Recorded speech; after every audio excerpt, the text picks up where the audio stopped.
Hello everyone, welcome back to your own channel. आज हम करने जा रहे हैं आपका जो नेक्स्ट टॉपिक है हमारा मिरर फॉर्मूला और मैग्निफिकेशन, उसको कंटिन्यू करेंगे। तो लाइट चैप्टर है हमारी क्लास 10th का। वो हमने स्टार्ट किया हुआ था, जिसके 2 लेक्चर्स हो चुके हैं। ये हमारा 3rd लेक्चर। तो आई होप आपने जो कल रे डायग्राम्स मैंने आपको होमवर्क दिया था अच्छे से कर लिया होगा आपने। बहुत जरूरी है, वो बहुत इंपॉर्टेंट है। ठीक है, तो चलो स्टार्ट करते हैं मिरर फॉर्मूला, आज जो हमारा टॉपिक है उससे। तो मिरर फॉर्मूला होता क्या है? ये जो आपको फॉर्मूला नीचे दिखाई दे रहा है, ये मिरर फॉर्मूला है। क्या लिखा हुआ है यहाँ पे? 1/v प्लस में 1/u is equals to 1/f, ये लिखा हुआ है। तो अब ये v u f ये सब है क्या? तो नीचे मैंने आपको स्पेसिफिकेशन दी हुई है कि जो u है वो है ऑब्जेक्ट का डिस्टेंस, मतलब वो डिस्टेंस ऑब्जेक्ट का पोल से। क्योंकि मैंने आपको बताया था कि पोल से ही मेजर करते हैं हम डिस्टेंस को, तो पोल से ऑब्जेक्ट तक का डिस्टेंस हम u से दिखाते हैं, रिप्रेजेंट करते हैं। ठीक है, उसके बाद इमेज डिस्टेंस। इमेज डिस्टेंस क्या होगा? पोल से जो इमेज का डिस्टेंस है वो, जिसको हम v से शो करते हैं। और एफ क्या है? हमारी फोकल लेंथ होती है, मतलब डिस्टेंस किसका होता है? प्रिंसिपल फोकस से लेके पोल तक का जो डिस्टेंस होता है वो फोकल लेंथ होती है। तो ये हमारा मिरर फॉर्मूला है। बाय चांस आपको न्यूमेरिकल्स आएंगे, न्यूमेरिकल की प्रैक्टिस हम करेंगे जरूर। न्यूमेरिकल्स आपको दिए हुए कि हमारे पास ना v है, आपको दे दिया कि इमेज का जो डिस्टेंस है पोल से वो 2.5 सेंटीमीटर दूर है। और जो फोकस है, फोकस आपको कुछ भी दे दिया कि जो फोकस है आपका 1 है। ठीक है ना, जो फोकस 1 सेंटीमीटर है डिस्टेंस से। तो आपको ऑब्जेक्ट का आपको बताने की ऑब्जेक्ट कितनी दूर रखा है। तो क्या करोगी? v की वैल्यू रखोगी, f की वैल्यू रख लोगे और u की वैल्यू निकाल दोगे फॉर्मूला से। कैसे निकालेंगे वो मैं न्यूमेरिकल्स में प्रैक्टिस करा दूंगी। सबकी वैल्यूज पुट करोगे और यहाँ से निकाल दोगे। बस ये छोटा सा मिरर फॉर्मूला था, खत्म बस टॉपिक ये मिरर फॉर्मूला का। आ गई समझ में? अब देखो मिरर फॉर्मूला पे बेस्ड क्वेश्चंस जो आएंगे उसमें आपके मिक्स मैग्निफिकेशन, आपका इतना छोटा क्वेश्चन तो आएगा नहीं डायरेक्ट। तो आपको एक ही क्वेश्चन में 2 पार्ट्स दी जाएंगे कि मिरर फॉर्मूला, जैसे आपको कुछ इमेज का डिस्टेंस निकालना है या फिर फोकल लेंथ निकालनी है, उसके बाद आपको मैग्निफिकेशन भी उसी में दे देगा कि मैग्निफिकेशन भी निकाल दो उसका। ठीक है, जो मिरर आपको दिया हुआ है। तो इस तरीके से 3 मार्क्स का आपका न्यूमेरिकल ये बन सकता है, और न्यूमेरिकल तो आएगा ही आएगा इस चैप्टर से। एक तो रे डायग्राम और एक न्यूमेरिकल, ये 100% आना ही आना है, और बहुत इंपॉर्टेंट है मिरर फॉर्मूला, बहुत ज्यादा। ठीक है, लेंसेज में भी आएगा और मिरर्स में भी आएगा। इसके बाद जब हमारा मिरर्स का टॉपिक खत्म हो जाएगा तो लेंस पे हम चलेंगे, क्योंकि जो लाइट चैप्टर है उसमें 2 पार्ट्स में डिवाइडेड है आपका, एक मिरर वाला पार्ट, एक लेंस वाला पार्ट। अभी हम मिरर वाला पार्ट ही कर रहे हैं। तो as it is same to same सब कुछ हमें लेंस का भी पढ़ना है, उसकी भी इमेजेस पढ़ेंगे, उसका भी मिरर फॉर्मूला, उसका भी मैग्निफिकेशन, सारी चीजें सेम, उसके भी इमेजेस के रूल्स। ठीक है, वो सारी लेंस में भी हमें कवर करनी है। तो मैग्निफिकेशन क्या होता है? देखो, जो मैग्निफिकेशन एक स्फेरिकल मिरर जो देता है हमें, वो क्या होता है? Relative extent to which the image of an object is magnified with respect to the object size. मतलब एक चीज को आपने देखा होगा, मैग्नीफाइंग ग्लास होता है, एक चीज को छोटे है कोई, उसको कितना बड़ा वो कर सकता है। तो मैग्निफिकेशन वही होता है कि जो इमेज है ऑब्जेक्ट की, वो कितनी ज्यादा मैग्नीफाई हो सकती है ऑब्जेक्ट के अकॉर्डिंग। ठीक है, तो मैग्निफिकेशन को हम रिप्रेजेंट करते हैं एम से। इसका फॉर्मूला क्या होता है? Height of the image, image की height divided by height of the object, object की हाइट। ठीक है ना, हाइट इमेज की होगी अपॉन में ऑब्जेक्ट की हाइट होगी। तो एच डैश रिप्रेजेंट करते हैं इमेज की हाइट, एच से रिप्रेजेंट करते हैं ऑब्जेक्ट की हाइट। जो कि जो मैग्निफिकेशन है वो और किसके इक्वल होती है? माइनस वी बाई यू लिखा हुआ है। वी क्या है आपका? डिस्टेंस ऑफ द इमेज, और यू क्या है? डिस्टेंस ऑफ आपका, सॉरी, ऑब्जेक्ट। ये इमेज का डिस्टेंस था और ये ऑब्जेक्ट का डिस्टेंस था। कहां से? पोल से। तो माइनस वी बाई यू भी मैग्निफिकेशन, आप फॉर्मूला में अगर आपको वी और यू दिया हो, कि मान लो आपके पास मैग्निफिकेशन दी हो और यू दिया हो, तो कैसे इमेज का डिस्टेंस निकालोगे? ये वाला फॉर्मूला यूज करोगे। और अगर आपको हाइट्स दी है, तो हाइट दी है तो आप ये वाला फॉर्मूला को यूज करोगे, एच डैश वाला। ठीक है, तो ये दोनों ही किसके इक्वल है? दोनों ही मैग्निफिकेशन के फॉर्मूले। ठीक है, ये तीनों आपस में ऐसे रिलेट हो गए। ठीक है, हो जाएगा ये। अब यहाँ पे माइनस रिप्रेजेंट कर रहा है, माइनस है यहाँ पे। देखो, अगर नेगेटिव साइन होता है मैग्निफिकेशन की वैल्यू में, तो इसका मतलब जो इमेज है वो रियल बनती है। और ये न्यूमेरिकल्स में आएंगे सारे, पूरा ये आपको बताया जाएगा कि नेचर बताओ उसका। पहले मिरर फॉर्मूला से वो निकालो, फोकल लेंथ निकालो, फिर मैग्निफिकेशन निकालो, फिर ये भी बताओ नेचर कैसा है। कैसे पता लगेगा नेचर कैसा है? माइनस प्लस के जो साइन है, अगर नेगेटिव साइन आया है आपका मैग्निफिकेशन में सॉल्व करने के बाद फॉर्मूला में, तो इसका मतलब जो इमेज है वो रियल है। लेकिन अगर आपका पॉजिटिव साइन आया है तो इमेज कैसी है? वर्चुअल है। नेगेटिव में रियल है, पॉजिटिव में वर्चुअल है। हो जाएगा मैग्निफिकेशन। मिरर फॉर्मूला समझ में आ गया, मैग्निफिकेशन समझ में आ गया। नेक्स्ट इज, अब इनसे रिलेटेड जो अब तक हमने पढ़ा है आपकी कुछ कंसेप्ट है। मान लीजिए अगर आपकी जो हाइट है, अगर दोनों हाइट, इमेज की हाइट आई इमेज की हाइट है, ओ ऑब्जेक्ट की हाइट है, इमेज की हाइट और ऑब्जेक्ट की हाइट अगर इक्वल है, इसका मतलब मैग्निफिकेशन सेम आएगी, क्योंकि 1/1 फॉर्मूला क्या होता है, इमेज की हाइट ऑब्जेक्ट की हाइट, तो 1/1 कितना आएगा, 1 आएगा। अगर कुछ और भी होगा, मान लो 23 है अपॉन 23 है, तो दोनों सेम सेम होंगे तो हमेशा 1 ही आएगा, है ना। तो अगर इमेज की हाइट और ऑब्जेक्ट की हाइट सेम है तो मैग्निफिकेशन 1 आएगा, इसका मतलब है कि जो इमेज है वो ऑब्जेक्ट के बिल्कुल इक्वल है, राइट। और अगर इमेज की हाइट ज्यादा होगी ऑब्जेक्ट से, इमेज की हाइट ज्यादा है, बड़ा इमेज ज्यादा बड़ी बन रही है, जितना एक्चुअल में ऑब्जेक्ट है ना उससे बड़ी बन रही है इमेज, तो मैग्निफिकेशन इसका मतलब बड़ा है। वही तो होता है मैग्निफिकेशन, कि कितना उसको हम बड़ा करके देख सकते हैं, है ना। तो अगर इसका अगर हाइट आपकी इमेज की हाइट अगर मैग्नीफाई 1 से ज्यादा हुआ मैग्निफिकेशन, इसका मतलब हम इमेज जो है वो ज्यादा बड़ी दिखाई देगी, ठीक है ना। तो इमेजेस इन लार्ज। अगर हमारे पास इमेज की हाइट कम है ऑब्जेक्ट की हाइट से, इसका मतलब जो मैग्निफिकेशन है वो 1 से कम है, 1 से कम है मैग्निफिकेशन, इसका मतलब डिमिनिश दिखाई देगा, ठीक है। तो अभी मैं आपको क्या बता रही थी कि नेचर आपको बताना पड़ेगा क्वेश्चन में, तो वहां से तो आपने रियल और वर्चुअल, नेचर में तो आपको सारी चीजें बतानी पड़ेंगी, सिर्फ रियल वर्चुअल से काम नहीं चलेगा, तो डिमिनिश्ड वाला पोर्शन हमें यहाँ से करना है, इसलिए मैं ये टेबल पढ़ा रही हूँ आपको। आप मैग्निफिकेशन निकालोगे, मैग्निफिकेशन आपका मान लीजिए आपका मैग्निफिकेशन आ गया 1, -1 आ गया, ठीक है, या फिर 1 आया है, तो 1 आया इसका मतलब आप लिखोगे कि जो इमेज साइज है वो सेम है। अगर आपका मैग्निफिकेशन आया है 0.6, ठीक है, कम आया है 1 से कम आया तो आप लिखोगे डिमिनिश्ड है, ठीक है, और माइनस में आएगा तो डिमिनिश्ड है और रियल है। इस तरीके से आपको नेचर बताना है आपका, ठीक है। समझ में आ गई मैग्निफिकेशन कहाँ पे काम आएगा, m ग्रेटर देन 1 होगा कब, अगर हाइट की जो इमेज है वो ज्यादा बड़ी बन रही है, कम होगा मतलब इमेज आपकी छोटी बन रही है, इक्वल होगा मैग्निफिकेशन मतलब 1 होगा, ठीक है। अब जो मैग्निफिकेशन प्लेन मिरर का हमेशा क्या होता है, +1 होता है, प्लेन मिरर का मैग्निफिकेशन क्या होता है, +1 होता है। अब देखो अगर मैग्निफिकेशन पॉजिटिव है और कम है 1 से, 1 से कम है और पॉजिटिव है, 0.5 हो गया, ठीक है, 0.6 हो गया, 0 से ऊपर ऊपर है और 1 से नीचे नीचे बीच में आ गया, तो इसका मतलब वो क्या है, कन्वेक्स मिरर, ठीक है। m पॉजिटिव है और कम है 1 से तो कन्वेक्स मिरर है। और अगर m नेगेटिव है और ज्यादा है 1 से, जैसे -2 हो गया, -6 हो गया, इसका मतलब क्या है, वो कनकेव मिरर है।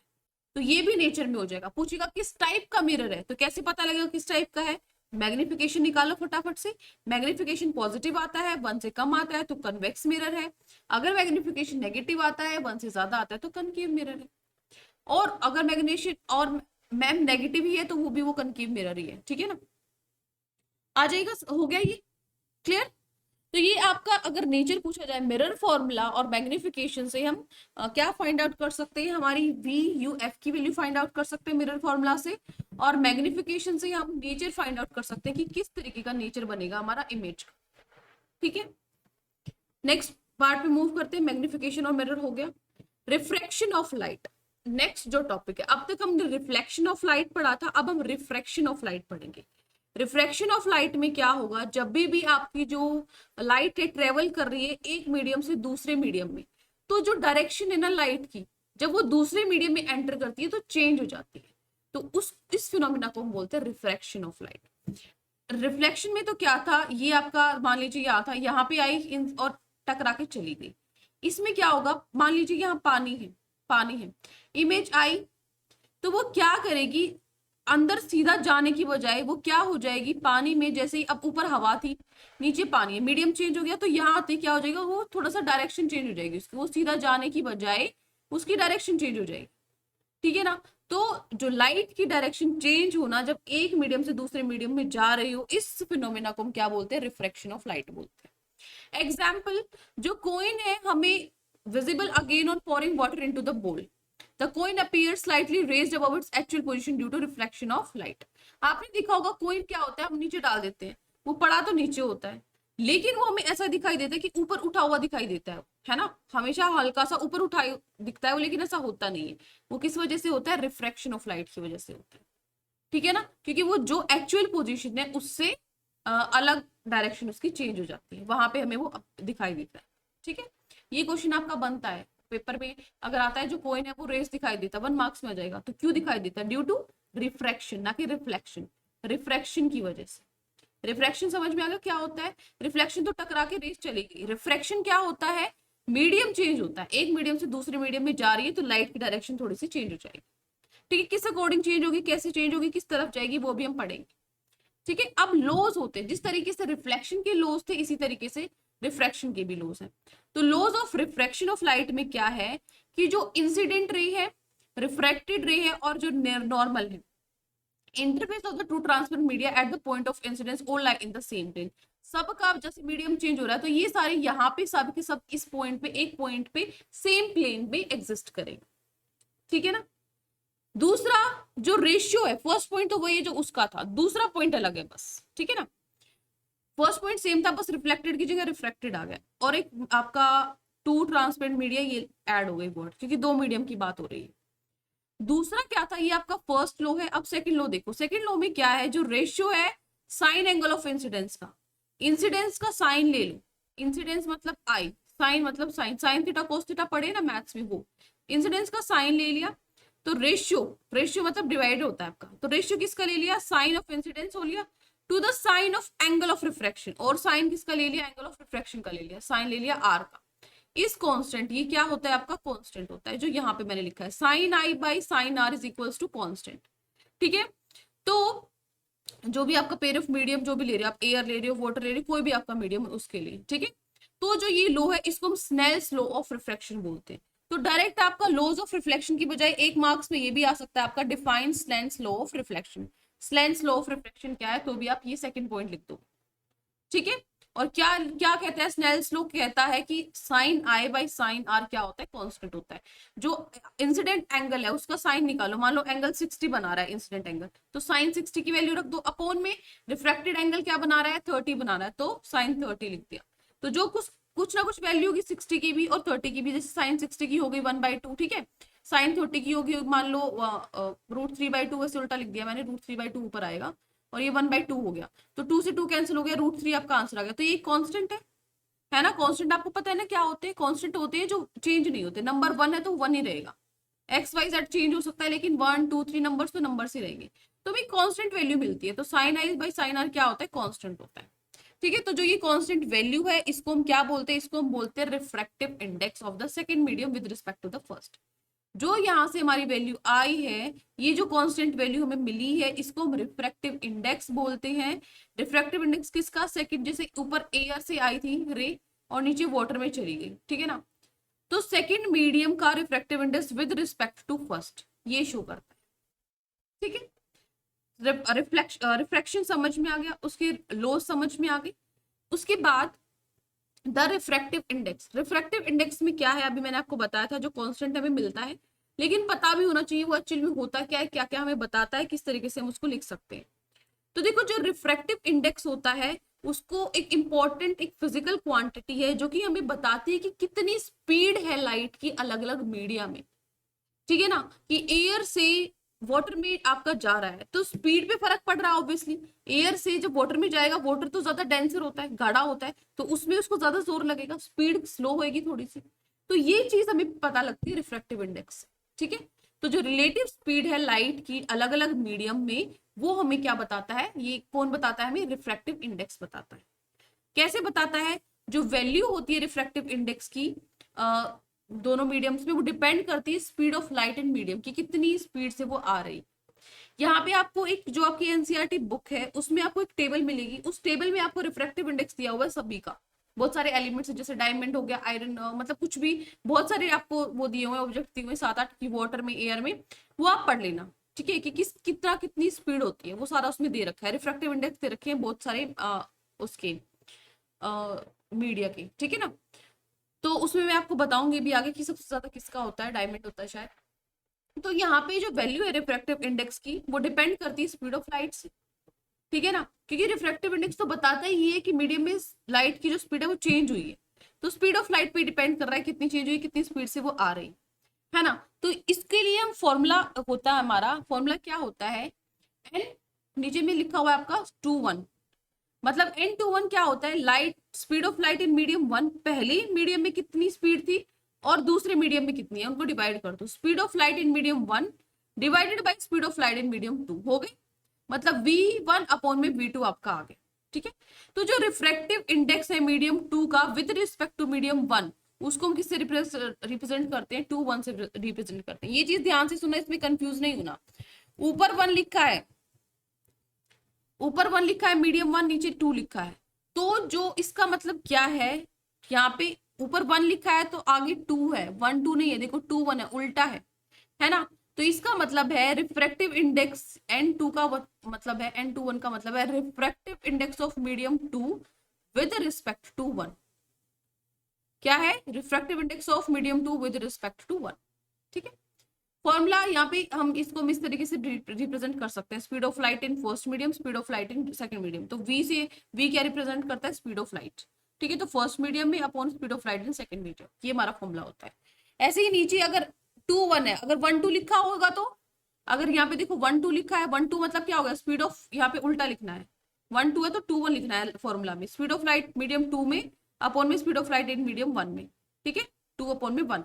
तो इसका मतलब क्या है कि N12 का मतलब क्या है कि क्या होगा, यहाँ पे मीडियम 1 का जो रिफ्रैक्टिव इंडेक्स है विद रिस्पेक्ट टू 2। ठीक है ना, हो जाए।